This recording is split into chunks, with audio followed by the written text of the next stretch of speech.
I also wanted to mention that if you believe in replacement theology and you just believe that God is done with Israel, you're going to miss it. Because in Revelation, when it talks about the woman with child, that's referring to Israel.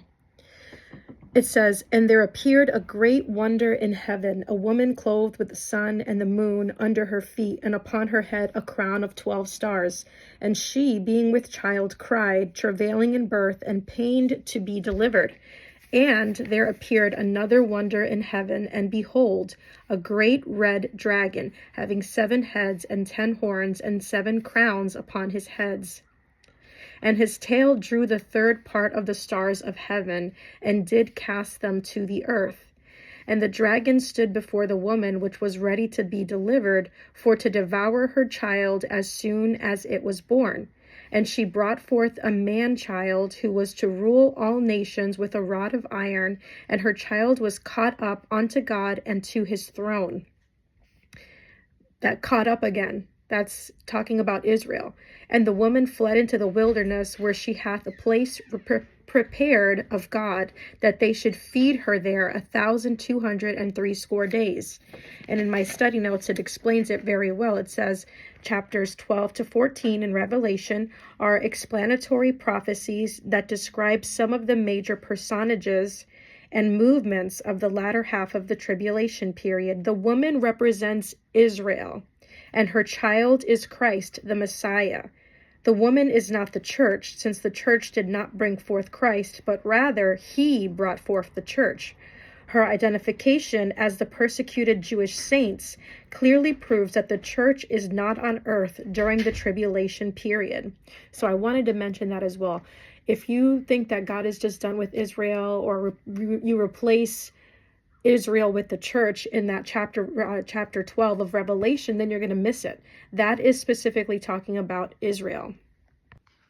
And if you go to Luke chapter 21, verse 20, "And when ye shall see Jerusalem compassed with armies, then know that the desolation thereof is nigh. Then let them which are in Judea flee to the mountains, and let them which are in the midst of it depart out, and let not them that are in the countries enter thereinto." Again, it's talking about Israel when they flee into the wilderness. Same thing.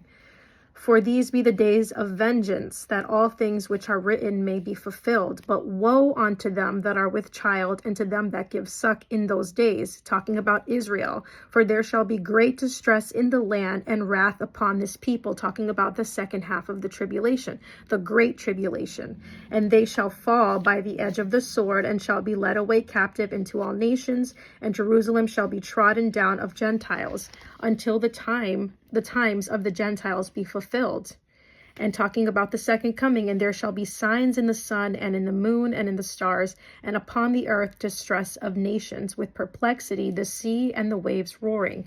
So you see, this is a very powerful event. The rapture, we will know the signs and the times if we are in the light. So if you are true believers of Christ, you will see the signs, but it's not going to be like these type of signs where it's like undeniable things falling, like cataclysmic things happening. That's the second coming. "Men's hearts failing them for fear, and for looking after those things which are coming on the earth, for the powers of heaven shall be shaken. And then shall they see the Son of Man coming in a cloud with power and great glory." "Heaven and earth shall pass away, but my words shall not pass away. And take heed to yourselves, lest at any time your hearts be overcharged with surfeiting and drunkenness and cares of this life, and so that day come upon you unawares.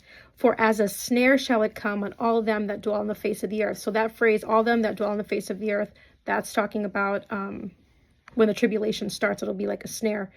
"Watch ye therefore, and pray always, that ye may be accounted worthy to escape all these things that shall come to pass, and to stand before the Son of Man." Watch, pray that you're counted worthy to escape, be raptured out of the things that are about to come to pass when the tribulation begins. So I just wanted to clarify that. When it talks about gathering his elect from the four winds, that's talking about specifically in Israel. Those that were left behind, that now have gone through the tribulation program, if you will, and have now repented, and they now turn to Christ, in that period, they will be gathered up to be with those that were already raptured.